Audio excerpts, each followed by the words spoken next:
welcome to the Wise Take DFS podcast. I am your host, CK013. You can find me on Twitter at CK_013. And I am joined once again by one of Wise Take's finest DFS analysts, the true OG, Paulie D. You can find him on Twitter at Paulie with 8 D's. Paulie, what's happening?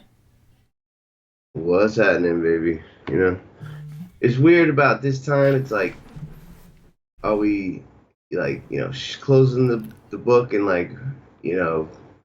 looking at the week that was, or are we shutting that down and moving forward and looking at the week that will be?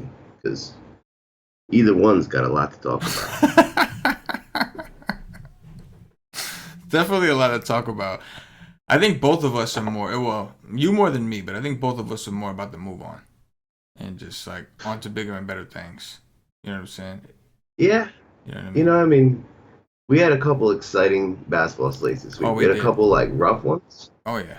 Most of those though were ruined by late scratches and stuff like that. But the exciting ones was we got Boban and the nation. Everyone was all in. We reacted properly to that, and that's awesome. Yeah. Guys are in position to have big nights.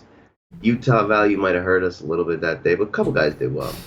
Then yesterday we get Dante Cunningham, 10.5%. The nation was all in. Everybody was on that. Yeah. I was so pumped. That was awesome. Guys made good money yesterday. That was awesome. Football, we were on most of the right stuff. I think some guys made some money, some guys weren't. But yeah, basketball is promising if we don't have scratches. Scratches, though, is a concern. It's real concern. It's definitely a concern, man. We've talked about it pretty much all week. It just seems so much worse right now than what we had last year. And the NBA's got... It really does. DraftKings needs to partner up with the NBA. They got to have a conversation about this. You know what I'm saying? I think FanDuel is one of the larger sponsors of the NBA, or vice versa. I feel like there's a FanDuel logo on some basketball court. I feel like the NBA owns one of them shits, partially. You know what I'm saying? I wouldn't be surprised. I know they received a lot of money from them. And on top of that, the NBA was the most progressive with the legal sports betting, the lift on the ban. The NBA was the only one who saw no. People, we understand why people are watching us, so let's do this. Which is very true, because I wouldn't be watching the NBA without the No. MLS It's way too lopsided. Just the big certain games, especially not the regular season. No. It's the playoffs. But it's not. It's funny because we got late spot back on DraftKings. FanDuel does the drop a player. The problem is, it's we're seeing more of a guy getting ruled in first, and then after the scheduled game time getting ruled out, right? So last year we would get burned because we took a chance on a 10 o'clock game and there was no late swap. So come 7 o'clock lock, we would be screwed because they would announce it at 9:30. Oh, he's not playing. So if there was late swap, you would have had enough time to fix that. But this year, the way things are happening is even with late swap, they're announcing it after the scheduled game time. So that 10 o'clock game, the news is coming out at 10:01. And we're not getting lineups like we were last year. At least, listen, it was never great, right? But last year, 15 minutes before, you had most of the lineups for at least the games that were starting within the hour. I think we had them all. I feel like we the did. ones starting at 7, at 6. I feel like we were really only waiting for one or two to come out, like at the end there. Minus the 10:30 game. Sometimes those get a little late. I understand that. We have had a couple misdirections too. Derrick Rose got ruled in at 8:47, gets ruled out at 9:02.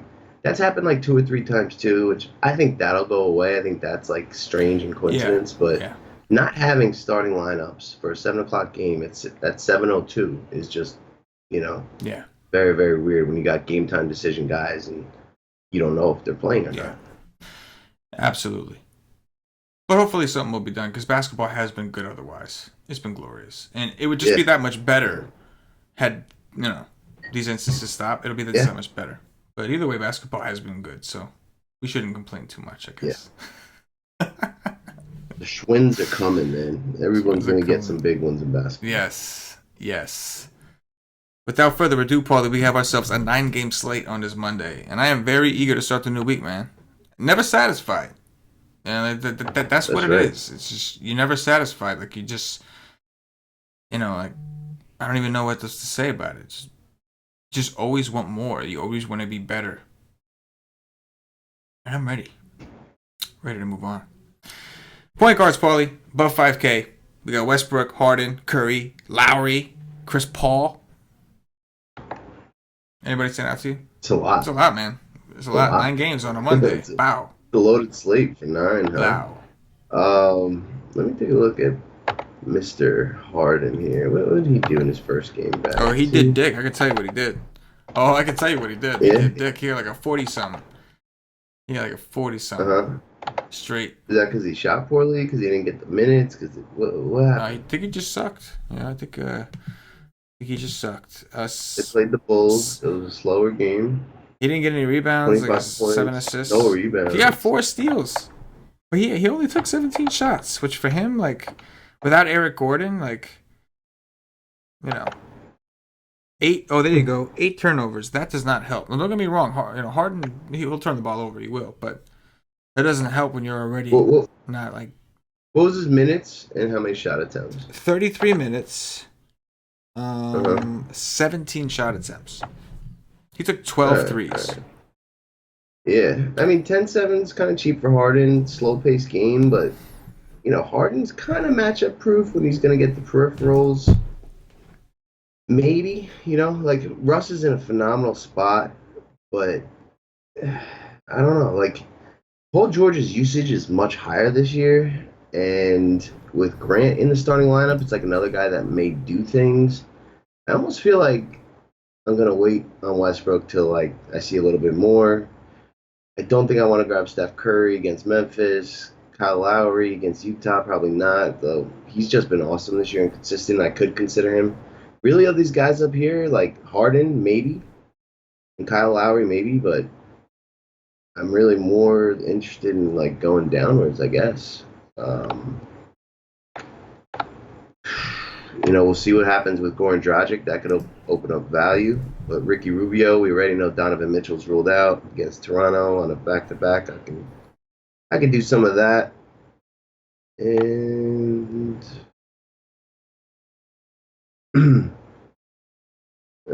maybe that's it.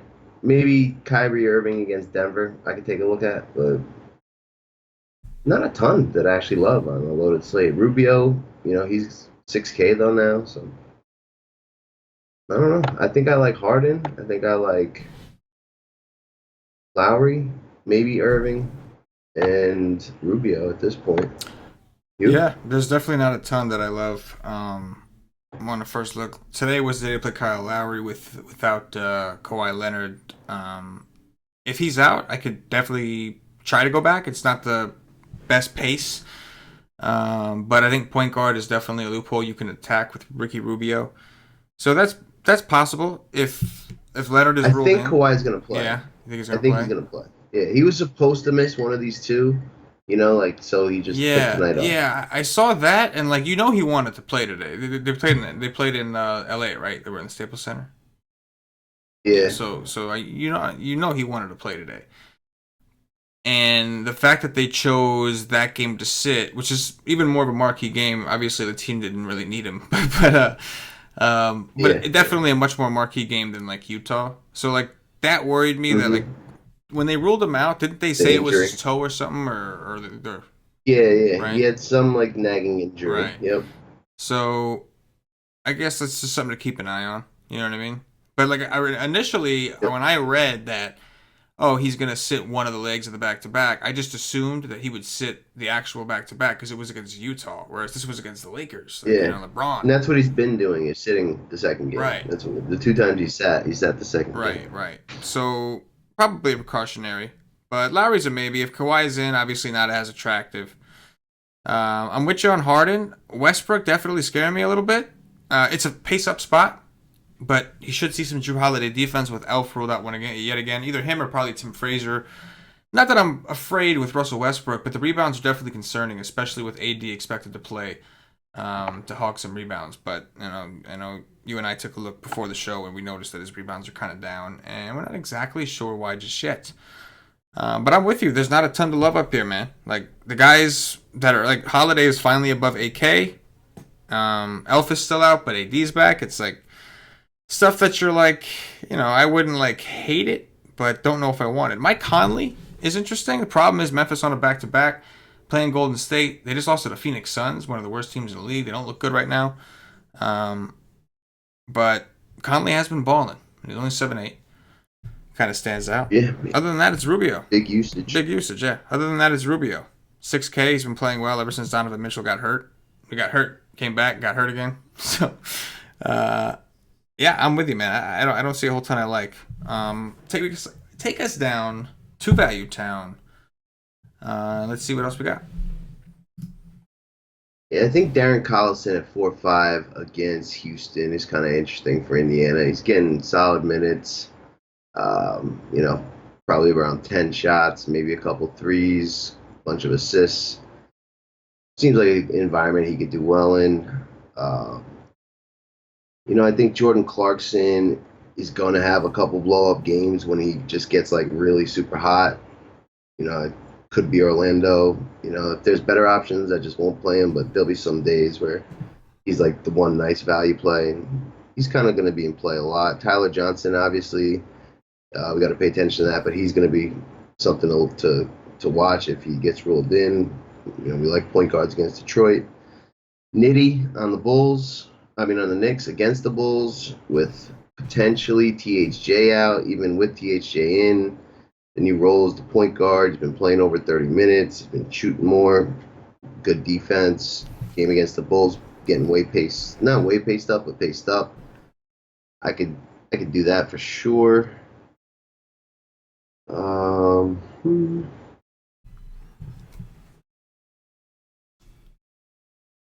See if there's anything super value. I guess Utah too. What's his name? What's his price? What, Dante Exum is 4K. Yeah. Still gonna be worth looking at whenever Donovan's not there, but I don't know. We could probably do better on the slate for value. Couple things there, like right underneath 5. I don't mind though. You know what's interesting? I'm looking at Reggie Jackson, and on the 31st against Brooklyn, he took 23 shots. He only made 8 of them. Yeah. But why the hell did he take 23 shots out of nowhere? Like, is there something? That game went to overtime. That game went to overtime. I'm positive. There you go. Yeah. There you go. Yeah. The reason I ask is because point guards against Miami has so far been a thing whether Dragic is in or not. We saw Kemba, John Wall, all these guys having their best game against Dragic, and then Dragic just missed against Atlanta, and then we finally saw Trae Young go nuts again. And I don't like Reggie Jackson. I really don't like to play him. I think I'd rather play Ish Smith, who's getting close to 30 minutes, may be more aggressive in a matchup, especially if Dragic is ruled out against a Tyler Johnson. So I think he's kind of interesting. Something to look into. I mean, point guards have just been going schnutty. You mentioned Frank Nitty, man. Like, this is another one of those phenomenal matchups. Against Brooklyn, he had a good matchup. He put up 31. Chicago is another one of the matchups until Chris Dunn comes back. Not that Chris Dunn is, like, awesome, but he's probably better defensively than Cameron Payne. Dude, But, Nit... I think Nit is an interesting spot. And from a defensive perspective, the Bulls do play fairly sloppy. So at least now with their injuries. So I think Frank Nitty, like you said, man, 4-3. I think paying down might be the way to go now unless something else opens up. But I wasn't crazy about the top either. Trey Burke, 3,200 if THJ's out. I mean, he took 13 shots on the second unit today. You take THJ out, you bump usage upwards. Yeah. 3-2. And like that. I mean, this guy was going for 40s last year towards the end of the regular season. Absolutely. I mean, wasn't he doing it earlier this season when he was a starter too? Like before the coach decided he wanted defense. Because defense sells tickets. Not this year, man. Not this year. He wasn't doing it. He might have like one game in the 30s. He wasn't doing it. He wasn't getting the minutes. Yeah. True. Well, now it's a shit show with Moutier back. Now forget about it. You got he's battling for some play time. Yeah, I think you know who's been balling. I don't know what he did today, but Shelvin Mack has been balling, man. You see what that dude's been doing? Yeah, I'm pretty sure he balled today. Did he again? He has been balling. Pretty He's been sure. shooting really well, and that kind of scares me. But I mean, he's getting some rebounds, getting some assists. What I don't like is it's like one day he got the assist, the next day he got the rebound, so it's not exactly consistent. It just kind of seems like maybe he's falling Mhm. into those opportunities. I don't know. But either way, He got 4 steals today, 4 steals. 4 assists, He's, and 21 raw he is points. balling on a budget right now, man. 4,200. He was in the threes. Guess how much he was against Utah? Guess. Yes, Sam. sir. Yes, sir. All right, let's move it over to the shooting guards. What do you see above 5K? Anything? Kawhi Leonard, I can do that if he's playing. He doesn't even have a Q tag, so 9-2. I think that's cheap. Utah's been faster. That's like a Utah discount when it shouldn't really be there. Jimmy Butler, I think, is going to be playing, although he's got an O tag on. Yeah, it's just because he didn't play today. Yeah, Clippers been playing faster lately. I don't know if that's because Boban, the Boban the goat, Destroyer. is center now. He sped them up. You know, because he's getting all the rebounds and starting transition. That's possible. So Jimmy Butler in that game for sure. Zach LaVine, 8K against the Knicks. I think only with some Knicks because if he's gonna smash that price and go for 50 plus, it's in a close game only. I think so.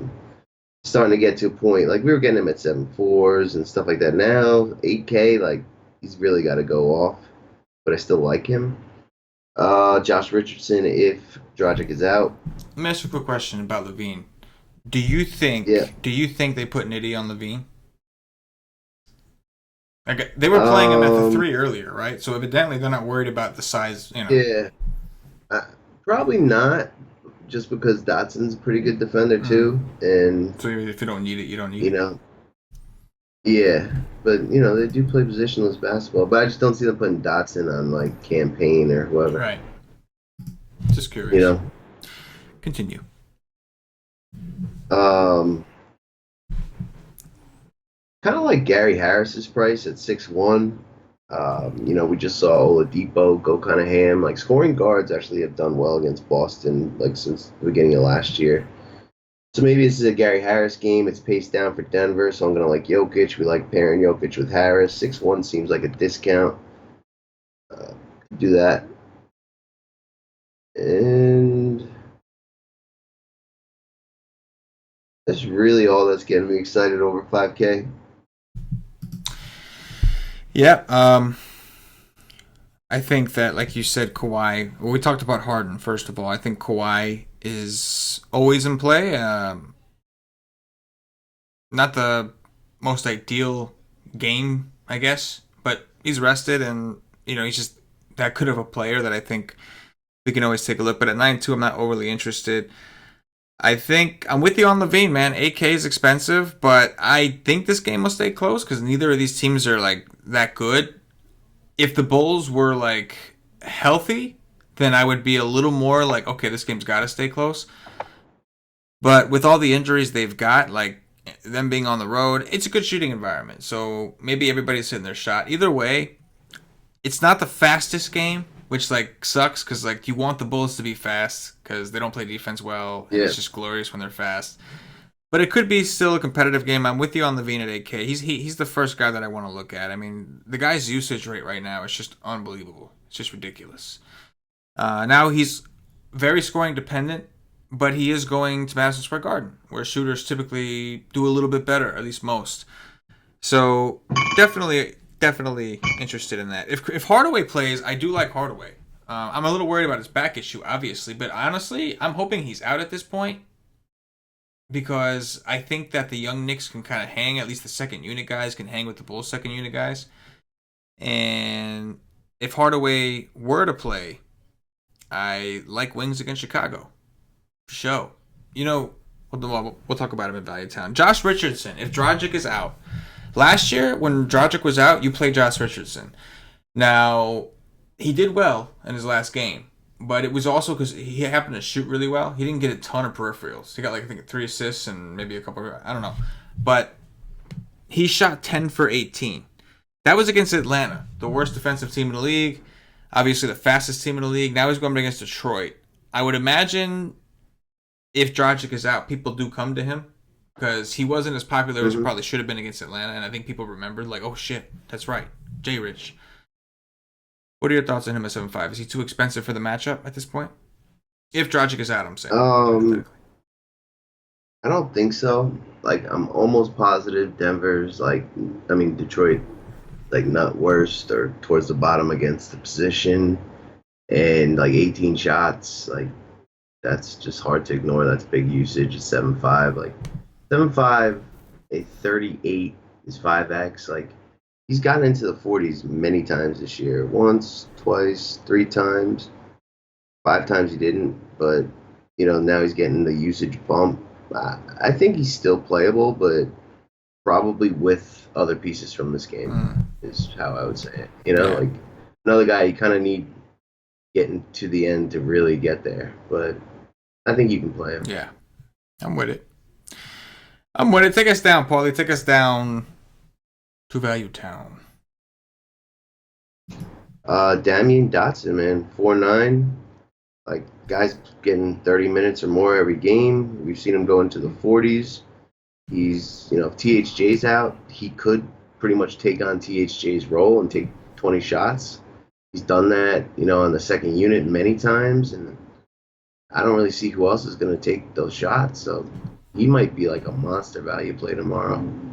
He's already taking double-digit shots. Now he without THJ, it could push him into like, the Richardson usage we just talked about. So that's kind of interesting. Tyreek Evans, 4.5 against Houston. There's potential, like, close game where he's involved. Maybe some extra blowout run where he just does whatever he wants, like Lance Stevenson does sometimes. Like, 4.5 against Houston, I think that makes sense.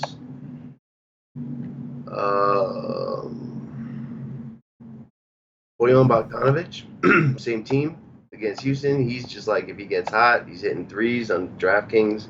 Guys under 5K that can shoot and hit 6 threes are just very valuable. Pat Bev is 3.8. Wow. I mean, that's pretty low for a guy getting that kind of minutes. I wonder if that game's nationally televised. He's kind of got Rajon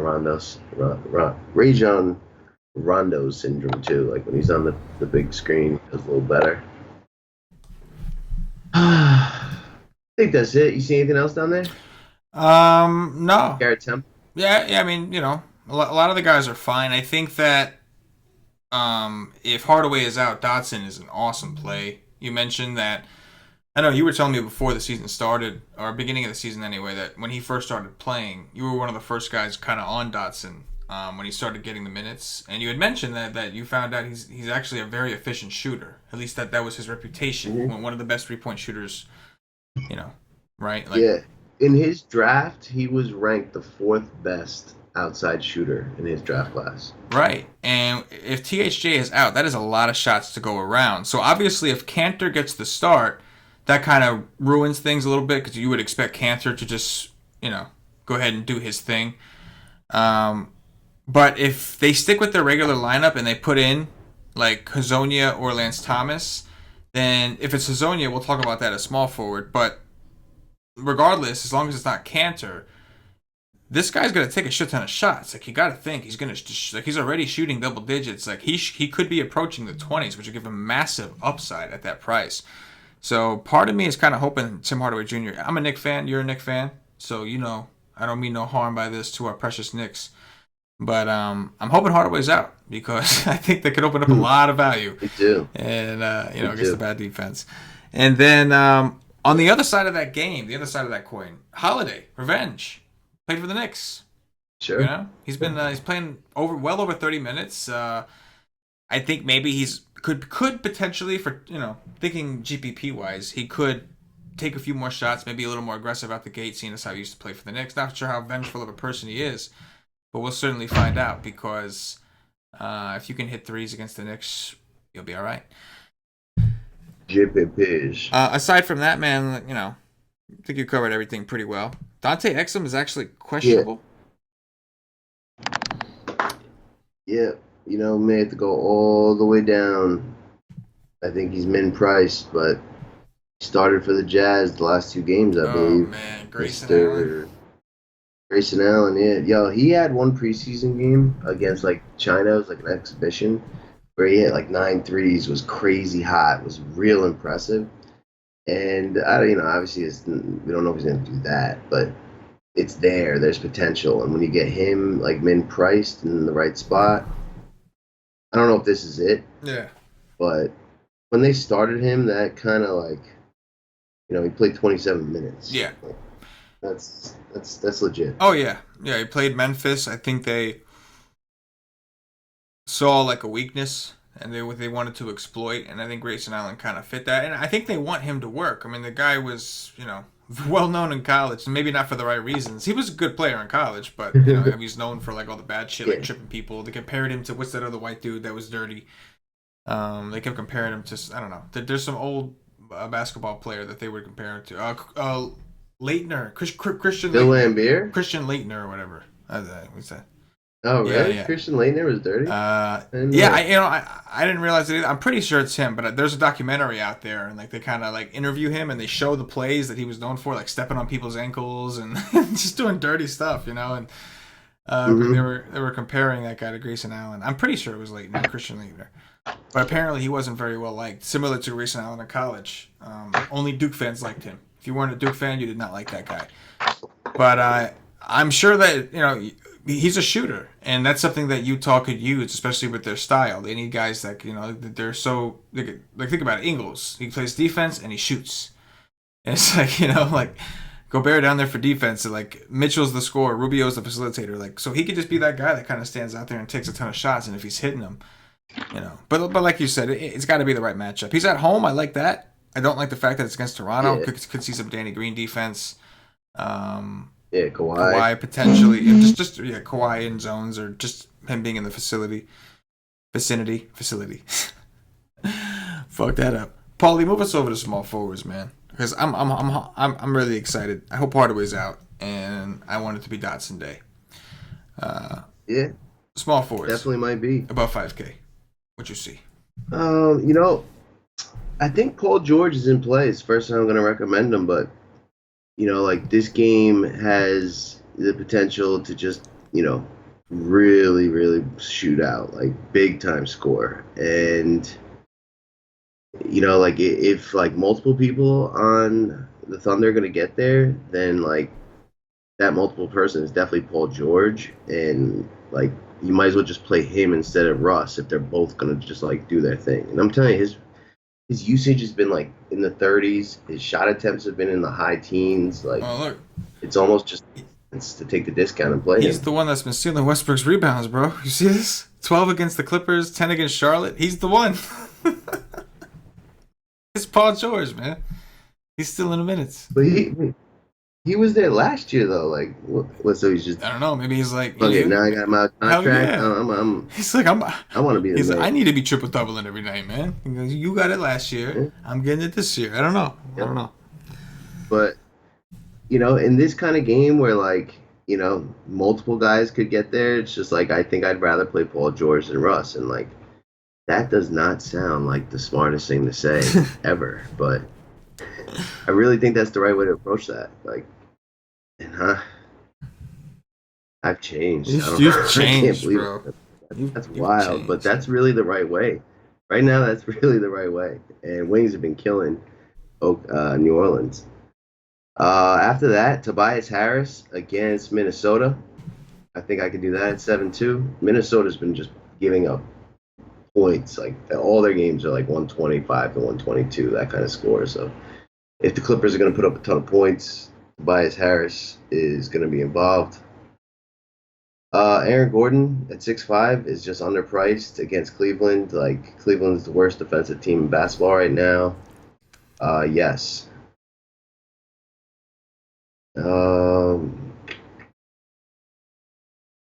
Man, Marcus Morris is now 5'8". He's only 300 less than Jason Tatum, but I don't think I want to pay that in Denver. Jabari Parker in the Garden, 5'7". This guy's been a disease, but I could probably play him on 1 out of 5 teams tomorrow. Seti Osman, 5'5". I like that. That's it. Jabari. Really like Paul George, and he get behind some Tobias too. Jabari Parker. What do you think about Aaron Gordon at 6'5" though? Very low price. He is like, what is wrong with that guy? Right? Like, he's showing us floors that I didn't think, existed within him. Like a 9 in that last. Tobias Harris ate his lunch. Yeah. Ate his lunch. And don't get me wrong, Tobias is a good player. Like, we saw him get Saric in foul trouble and Muscala in the same game. He got 2 dudes in foul trouble trying to guard him. But he ate that dude's lunch. So he scored 26 points tonight. Like, almost got 10 bounds. Isaac wasn't there. I think Isaac's been like the real thorn in his foot. Yes. And new coach with a different system that favors like Vucevic and Fournier. But 6'5" against Cleveland, if Isaac is out, I think you play him. I think you hit it right on the head, dude. Do you remember 2 years ago when he was playing the 3? Who they have, Ibaka at the 4? I think it was. Yeah, for a bit. Yeah. So if you remember, he was playing the 3 and he sucked. He just sucked every day. Like, you could never count on him for a 30-point game. But when Ibaka left and they moved him down to the 4, he started smashing every night, 40, 40, 40, 40. And I think that's exactly what we're seeing. I think you're right. I think Isaac is playing. I think they might have him bumped up, I have to check the film, but he must be playing the 3 again. You know what I mean? Like, probably got Isaac down there low. And so he's not getting the rebounds on a regular basis because he got the rebounds against Sacramento. That's like one of the worst rebounding teams in the league. Yep. So I'm with you. If Isaac is out and he gets to play, and we get the inclination that he's truly going to play the 4, he's going to be down low, getting rebounds, because what do we always want? We want guys closer to the basket, right? More efficiency in their shots, they'll be more comfortable taking shots. We want guys closer to the basket. So if he's going to get that opportunity at 6'5" against Cleveland, like you said, one of the worst defensive teams in the league, that sounds glorious. Sounds glorious. Yeah. You know what I'm saying? Glorious. Mm-hmm. Smashington. You know what I'm saying? Yeah. I'm with you on the Paul George. Like, that's just a game that I feel like I want a piece of. Obviously, if I'm doing like 5 teams, I'm going to have a Westbrook share. But Paul George may be the guy that I want to be a little more overweight on just because, like you mentioned, man, like, he's getting rebounds and he's taking a crazy amount of shots. He's obviously very good at shooting. And unlike Westbrook, he's actually a very good shooter. And if the shot volume is going to stick, I mean, who are we to say no? Who are we to, Yeah. And Wing's been killing New Orleans. Yeah, so while scrolling down, I did notice that Eric Gordon is ruled out already for tomorrow. So that does elevate my interest in Harden substantially at a discounted price. Yes.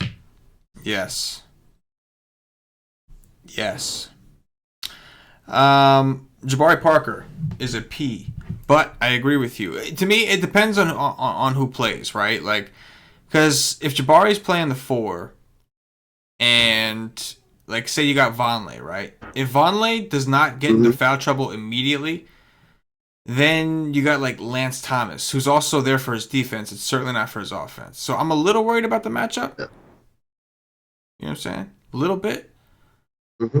But if he happens to draw at any point some Mario Hezonja defense, things could go right for Jabari. Yeah. The man's killed me.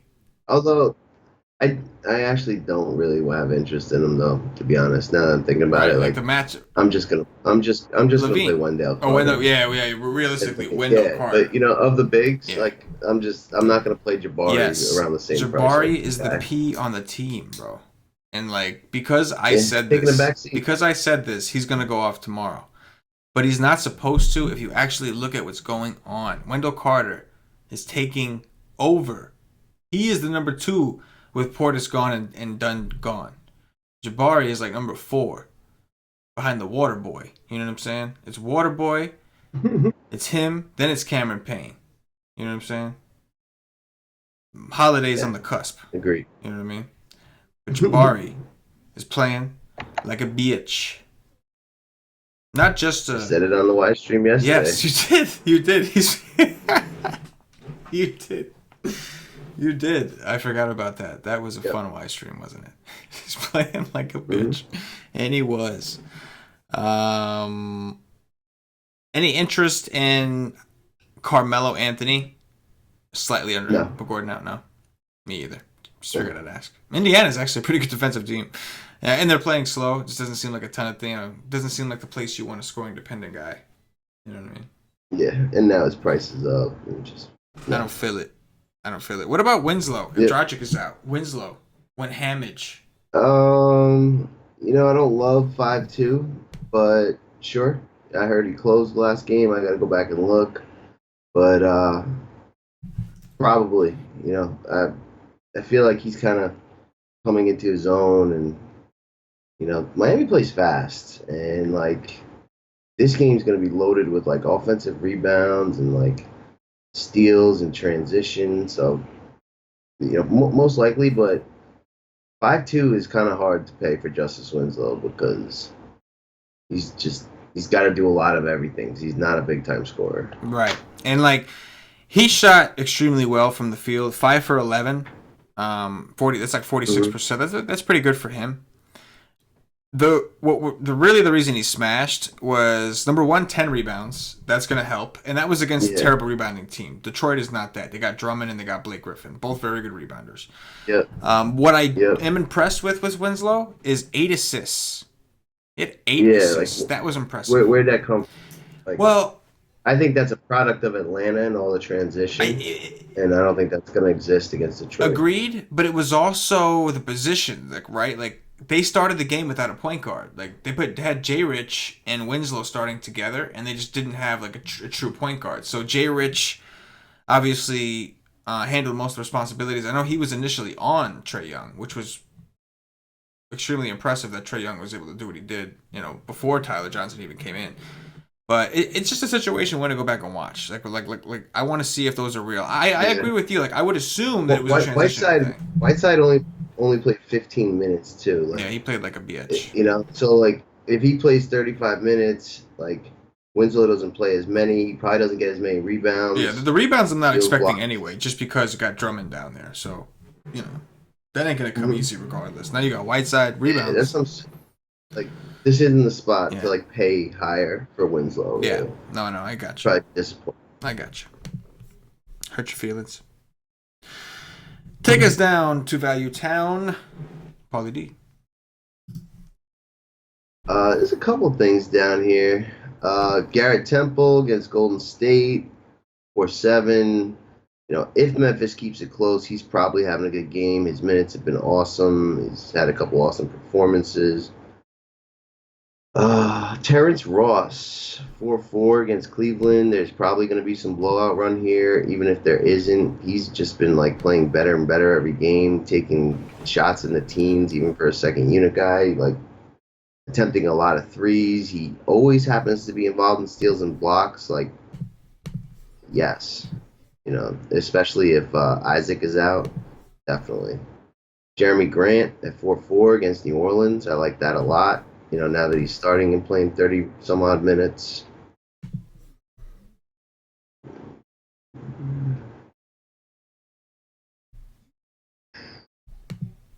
Stanley Johnson, 3-7 against Miami.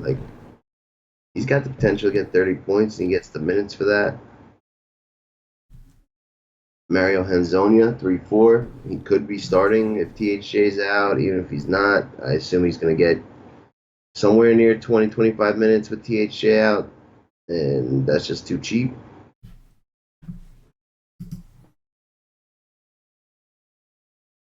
I think that's it. I'm so fucking disappointed right now. What? You just talked about Mario Hezonja at 3-4 with the potential of Tim Hardaway Jr. being out. And there was just no enthusiasm in your voice, bro. None. Come on. He played 25 minutes. So he was playing 9 minutes against Dallas, 12 against Indiana. If Hardaway is out, he is in the rotation. Mm-hmm. He will be playing, right? They're down a huge scorer. He's one of the few scorers they have on the team. He played 25 minutes in a game where Hardaway left and came back twice.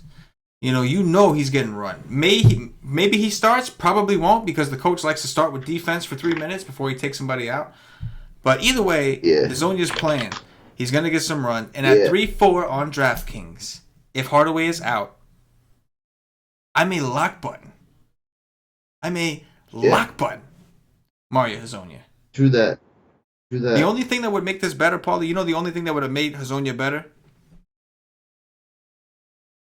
If his price was 3.7 instead of 3.4. Yeah, I'd rather pay 300 more. Just to get the 7, baby. I know, I'd really rather pay 300 more. Yes. Honestly. Yes. It's such a good thing. But obviously, fuck all that hoping and praying shit. That's just... Yeah. Let's find out.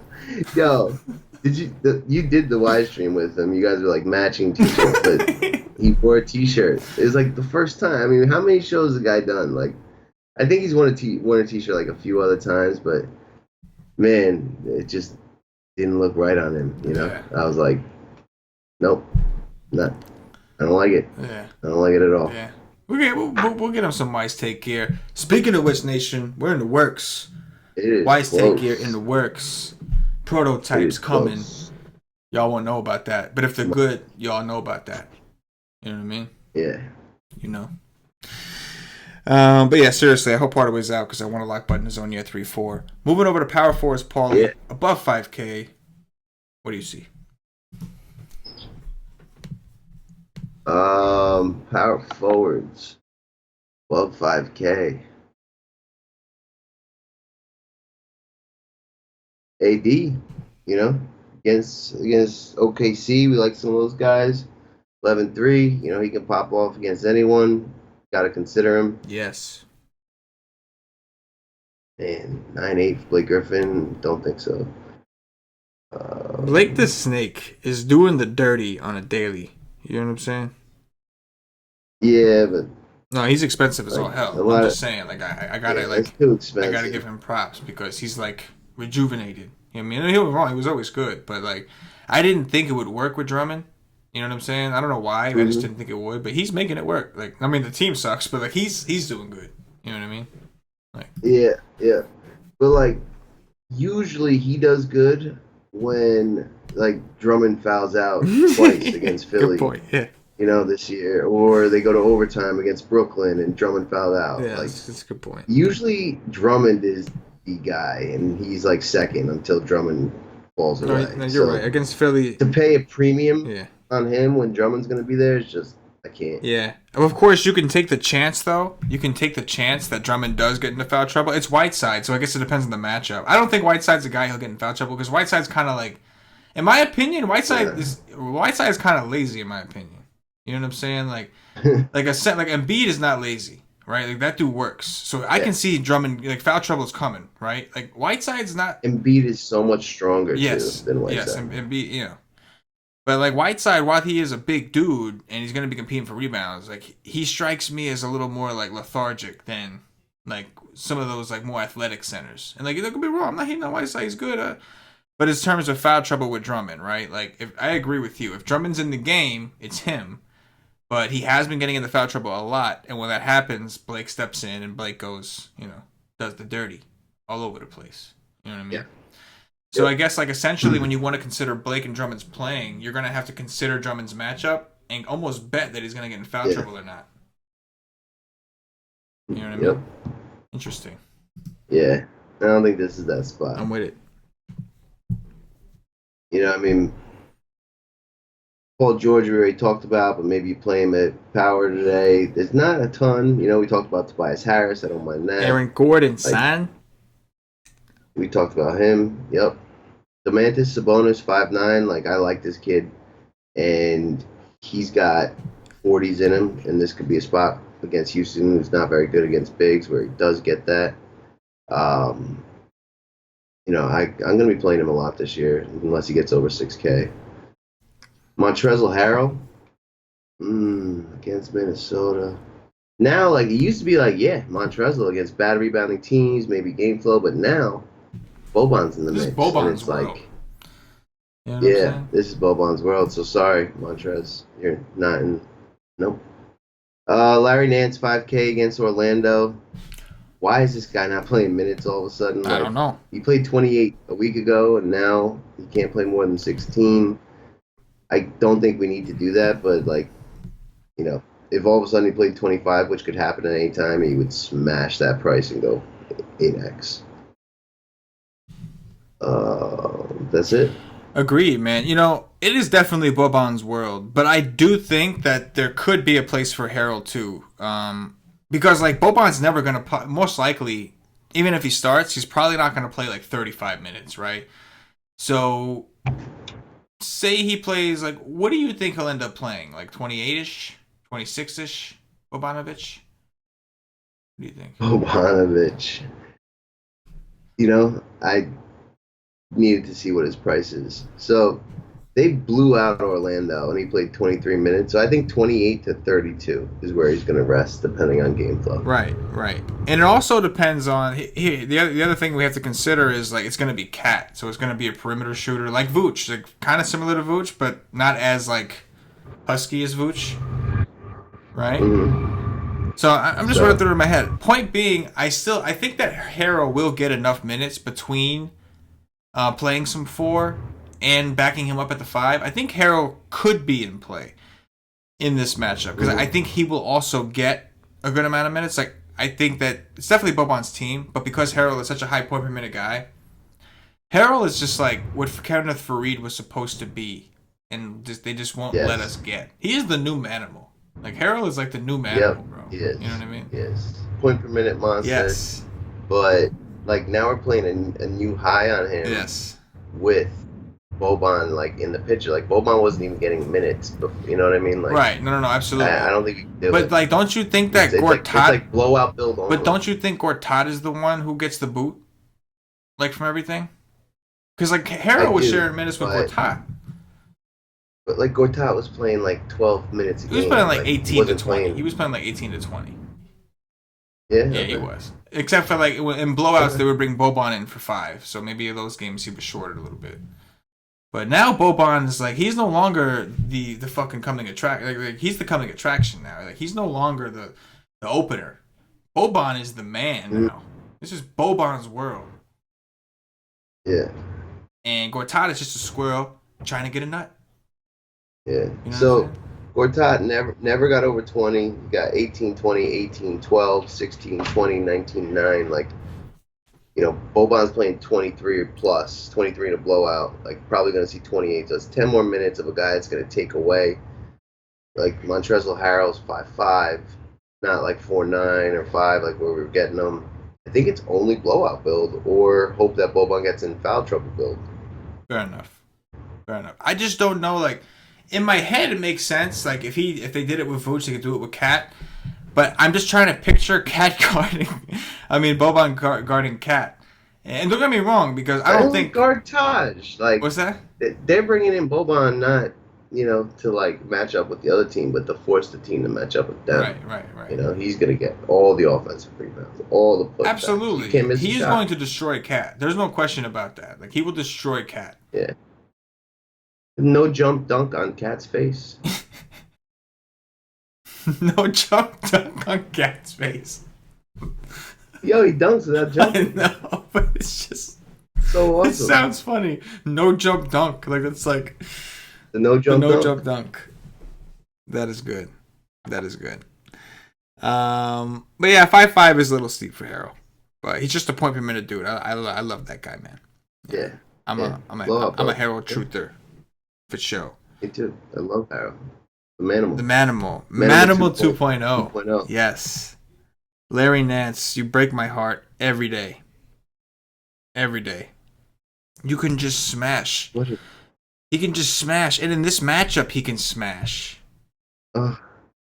Great matchup. And they just won't play the man. It's only a great matchup if he starts. No, absolutely. Like Mo Bamba on the bench. Like, that guy's a beast. Yeah, and like, what does it matter if he's only going to play 16 minutes? Who gives a shit? Like, you're not doing that anyway. Yeah. Take us down to Value Town. I'm depressed now. Why are you depressed, man? We're all in Boban tomorrow. It's gonna be glorious. Boban, baby. That's what I'm talking about. Boban, Boban. Zonia, That's all it. in. All motherfucking in. Yes. We'll see. We'll see. We'll see if I regret saying that tomorrow. I guess. Nah, riding Boban train. And Value Town is slim pickings at this position. There's some retreads that we already discussed, but whoa, you can give me Taj Gibson at 4K. You have the, you know what? Noah Vonleh is actually a good play tomorrow. Don't be worried. It's only been foul trouble. Like this is a smash spot for him. Noah Vonleh, and that's all I got that we haven't talked about already. Oh yeah, man. The cringe too. Like I knew you was gonna say it. Like I knew he was I knew he was down there, and I knew you were gonna have to say it because of Chicago, and because he's been playing well aside from these last two games where he's been getting into foul trouble. But like still, even though I knew you were gonna say it when you said it, like I cringed. I couldn't help it. Like Noah Vonleh. Yeah. What the Yeah. what the hell are you doing? What are you doing? What are bro? you doing? What are you doing? What are you doing? Stop. It's out of control, man. You know, all right. So you start the second half. You got 3 fouls. You get 2 more before the 8-minute mark of the third quarter. Like, are you nuts? Yes. Like, guys like, all right, I got a couple fouls. I'm gonna let him go through. Like, he just doesn't know how to shut that down, I guess, and that's what makes him a good player when he's not in foul trouble because he's getting blocks and rebounds and all that. But this is a great spot for him. So go back when everyone's scarred and running away. Agreed. Definitely a great spot for him. But what are you doing? What are you doing? I don't know. Nonetheless, especially with Hardaway out, gonna be more shots to go around. You could also play Hazonia here if you need to, but I like the idea of playing him as small forward or the forward spot on DraftKings. Paulie, let's go to centers. About 5K. What do we see here? Above 5Ks. Centers? Yes. Hold up one sec. I'm going to confirm something. Yeah. Deep cash in the donkey with a 0 from Derrick Rose today. Derrick Rose. Not a min cash. Not a min cash. In the top 1,000 out of 29,000. Derrick Rose with a 0 is a P. Yeah. I'm just kidding. He's a baller. He balled out. Well, he really did ball out the other day. I wouldn't have won, even if he got me like a 60, but right. If he got me a 40, I'm in the top like 50 of the donk. Like, come on, bro. Yeah. NBA, get your shit together. Good team. It's a good team I ruined. Waste. Yeah. Centers. Sure you don't want to start from Value Town? Well, I think what else do we? How are we gonna talk about the centers up here after we talk about Boban for like 20 minutes? Like, we do get to play 2 centers though, so yeah. I guess we might as well look. So Drummond 8-6. I like that a lot. Yeah. That's way too cheap against. And I don't know off the top of my head. By tomorrow I'll check, but I have a feeling he has good history against Whiteside. I think Drummond's done really well against Whiteside, but don't hold me to that. That's unverified. Rudy Gobert against Toronto at home, AK maybe. Clint Capella against Indianapolis, 7-7. I like that a lot. 7-7. No? 7-7, yeah.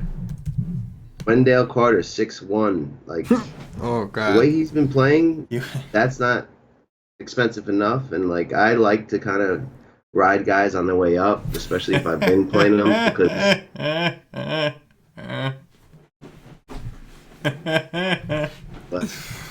that was my Kawhi Leonard laugh. He's just laughing because you said something. He said something that was funny. Real quick though, now that I've already interrupted you in an awkward way. You were correct about Drummond. His last 2 games against Whiteside, 58 and 64. Bang. Yeah. You're correct, Paulie. My bad. Yeah. I'll tell you after the show why I was laughing. Yeah, no, I already know actually. It's kind of funny. Wendell Carter though, like People are like, oh, I'm not paying that. And that's when you continue to play the guy. Like, I'm curious what he is on FanDuel because the spread on this guy particularly has been like, 7-4 on FanDuel, 5K on DraftKings. I think that's something to watch for this year. Guys with like, huge gaps in price and take advantage of the one where he's mispriced. And maybe Miles Turner at 5-1 against Houston. Like, I prefer Sabonis, but 5-1, he's got some 40 games, like, in it, like, he can get there. And he's playing close to 30 minutes.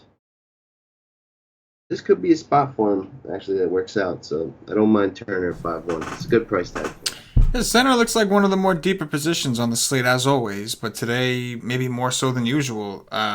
I think Jokic in tournaments is worth the conversation, right? We like him in slow-paced matchups. We like him in good rebounding matchups. Boston is that. He's got good rebounding upside, plus it is slow-paced, so he could spend more time. And you mentioned you like Gary Harris, who I know has a good little handoff game with Jokic that could help for assists as well.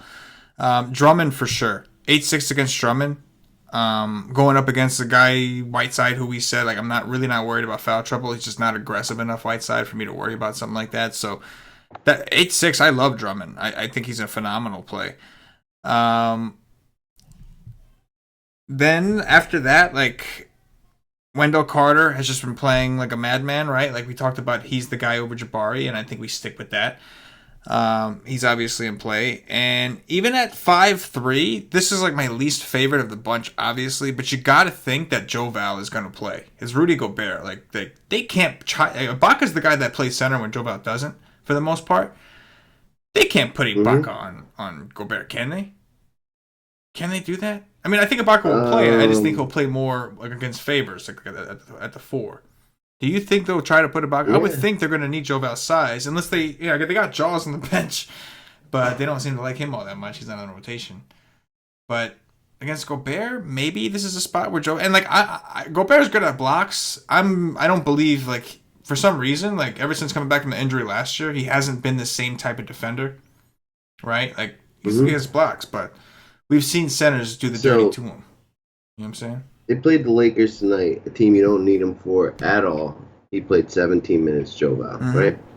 And I bring that up because that seems to be the amount of minutes he always plays when he doesn't start. He played 24 against Phoenix, against Ayton, nice.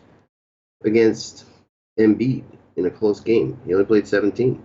Like, let's see, he played Dallas, and he started. He played 22. Like, I think he deserves to play like 30 minutes a game. I don't know why he doesn't, but I don't know if it's certain or not, and I don't know if Gobert's a great spot to play Joe Val, but maybe, but like his ceiling is so capped because they just never play him. Like Boban's going to play like 5 more minutes than this guy if they both have similar close games. That's really what it is. It's like why would you pay 5-3 for Joe Val if you could pay 4-5 for Boban? Right, that's the truth. Or even 5-1 for Miles Turner, just minutes wise. I'll place a bonus over Miles Turner all day, every day. Miles Turner is the epitome of a P. You know what I'm saying? Mm-hmm. Call him Mr. Halftime because you're only gonna get one half. After halftime, he's done. You're not getting shit from him after that. This dude, I don't know how many times I've had Miles Turner, and he went for 30 in the first half, and I'm thinking like I'm getting a 60 burger today, and I end with a 33. In that second half because he just stops. That guy kills me. But yeah, 5-1 is extremely cheap against the Rockets. Value Town, Paulie. There's one guy that I think that like we could have just saved all that time at the top. But there's a utility spot, so it was worth covering those other centers. And it seems to me like right now I'm kind of leaning towards playing multiple centers. Playing 2 centers, yeah. Definitely. But let's talk about the guy, Paulie. Talk ears. So the word out of the Clippers is like he may start tomorrow, and like I don't think there's any question if he's gonna start. Like he played phenomenally 2 games ago, brought them back against Philly. I think they still end up losing, but they were getting killed single-handedly. Right? They brought them back. Yeah. Well, Sweet Lou helped. Yeah, but mostly him. Then the first game he starts, they crush Orlando on the road. Like, why wouldn't he start this game? Like, I'm assuming he's in the role until like he loses it. Um, and I think you play him regardless. But if he isn't starting, like nobody's gonna play him. It's gonna be amazing, you know. Hell yeah. Bobanovic is going to destroy Cat. But 4-5, like what's 7x of 4-5? 28, like 31 and a half. You know, in a close game, he gets there, and he could go for 45 in 20 minutes. In 25 minutes, he can go for 50. Like he actually didn't have that great of a game against Orlando. So, what do you think though the field is going to be on him? Is he going to be mega chalky if he's starting, If he or starts, I would think so. If he his game starts at 10:30 p.m.? That really blows. That really sucks. Is there anybody in this price range that at all that like? I mean, honestly, like I would think he plays. I think Gortat is done. Like I think that Doc saw Gortat and was like, "Fuck this guy." So even if he doesn't start, I would think he's going to be the backup, and I don't care. Like I'll take my chances. Like 23 minutes, he went for 38 in the game before. I'll take my damn chances. I think that if he starts, and we know he's starting, his ownership will be high. If not, I really don't think it'll be as high as it should because I think people will be afraid. And it is a possibility my assumption is wrong, and they're not done with Gortat. It's just like certain type of centers. But Even if Gortat starts, he's going to play like 12 to 14 minutes, and Boban's going to get like 20. right. So Boban played 12 minutes against Washington. He went for 31.3. Yeah. Like, any amount of time, like that's guaranteed. Why would they not play him 10 minutes? I would completely agree. Again, like I think that Gortat isn't going to play, and I don't see how you start Gortat. I think if you're going to start anybody, you start Harrell. Like to me, it's Harrell and Boban. Like I think Gortat is, in my opinion, he should be squeezed out of the rotation. He sucks in comparison to those other guys. So I'm with you. Like there's a possibility that they play the three center rotation, which would suck. But I think there's a good chance that he's either going to start or be the first off the bench. And either way, at 4-5 against Pussycat, I want some. You know what I mean? I want some. So it's 650. We don't know if he's starting. We just don't. What do you think the field is, and where would you be? 650. We don't know if he's starting. I would probably still be pretty overweight. Say I had 4 teams, I'd be like 3 out of 4, probably, with Boban. With like a real strong urge to go 4 out of 4 with Boban. And so like that's like the worst case scenario, right? It's 650 and we don't know. Yeah. It's like And what do you think his ownership is if that's the case? Well, how high was he on last time? They announced it late, right?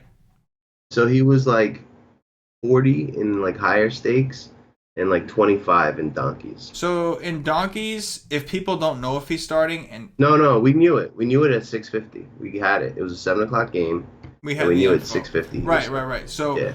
In donkeys, Remember, Cash was like, "Damn it, too early." He was pissed. Yes, he was right. Yes. He was right. He was right. If we don't have the information this time, now that his price is up and center is so deep, I think he's probably half the numbers that we saw. Right? Like in the higher dollar tournaments, 12, cut that in half, and then in the $8 donkey, cut that in half. Because like the sharper players are still going to have exposure. Like the mass multi-answers are still going to make sure they have some Boban. Yeah. But I think you're right. 3 out of 4 would be the right stance, and like just because at 4-5, if he got into foul trouble or whatever, blowout, like maybe he only gets to 27. That's only like 6x. Right. It's not like what he was priced last week at 3.7, 3.8. Like yes, it's it's not the absolute all in, but I'm assuming he's going to start and play about 23 minutes in a blowout, 28 in a close game, and like the potential is just so valuable, especially if he's going to be like 12%. Yes, that you really like, it's even if it doesn't pay off, it's the right play to play a lot of him, in my opinion. No, I agree. I'll take the opportunity every time. Like it's the same thing. Like to a degree, it's like similar to the JaVale McGee situation, right? Like when he came to the Lakers, the Yeah. guy, you know what he's gonna do when he's on the court. So as long as he's under a certain price, it just makes sense to play him every single time. You know, like if JaVale McGee is in the fives, it just makes sense to play him every single time because he has such a high likelihood of hitting 30. And Hmm. with Boban, it's kind of the same. Like in that Magic game, everybody was just shooting so phenomenally. It was just there was nobody was Yeah. missing. Like you know what I mean? Like I Yep. feel like that was like a floor-ish type game. Obviously, him getting into foul trouble would be the true floor. Like you'd see a floor like Vonleh you don't want to see. But in reality, assuming he's not getting in foul trouble, the guy's floor is. I think we saw his. I think 27 was his floor in 23 minutes. You know what I'm saying? Like that was just a situation where everybody else was hitting their shot. He didn't have it. There weren't as many rebounds to go around. Guys were like everybody was hitting it. Fournier was on fire. This guy was on fire. Eric Gore was on fire. Everybody was just making their shots. There was no rebounds to go around.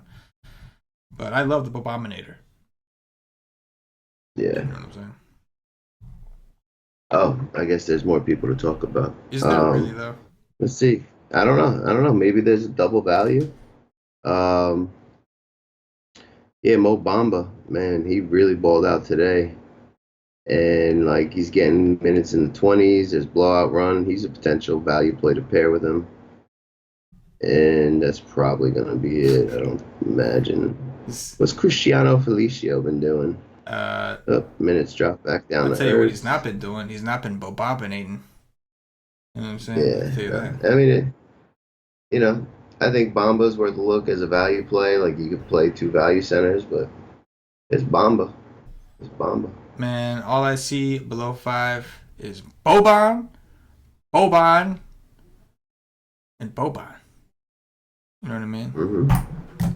It's Boban's Yep. world. Boban's world.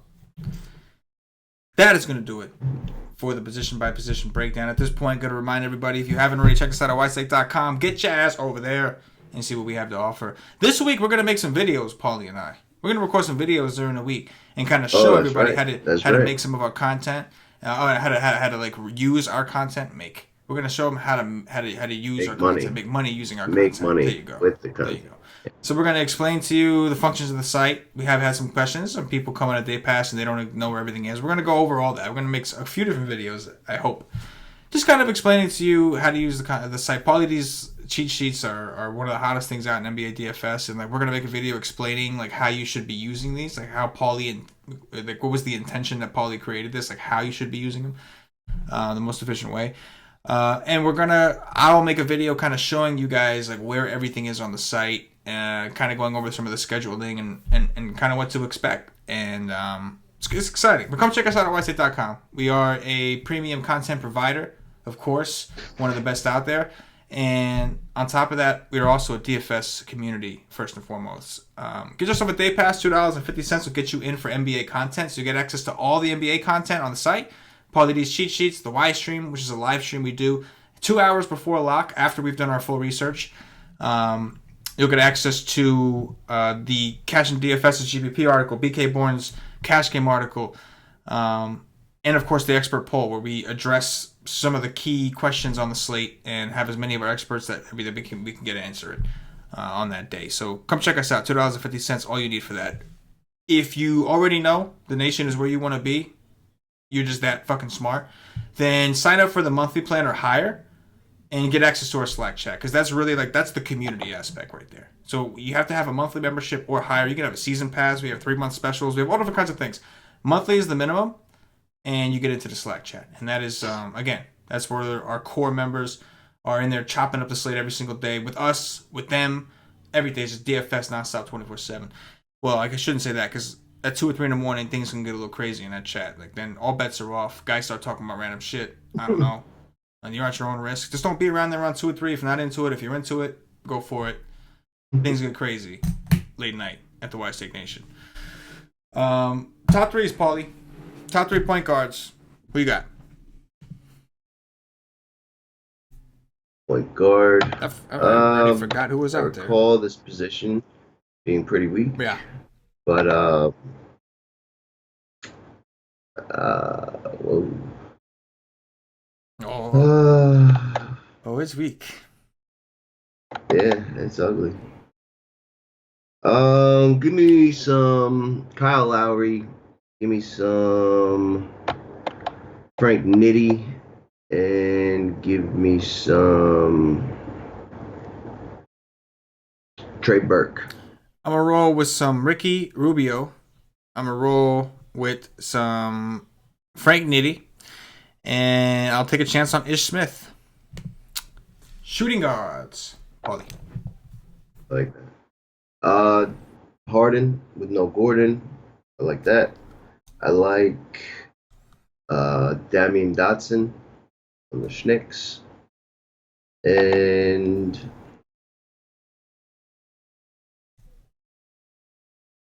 I feel like there was one I really liked, but I don't remember it right now. But I'll go with Gary Harris. I like that call. Definitely James Harden. I'll go with some Zach LaVine, and of course, especially if Hardaway is out, Mr. Dotson from the New York Knicks. Small forwards, Paulie D. I do like Paul George. I like me some Aaron Gordon. And Mario Hezonja. Yes, sir.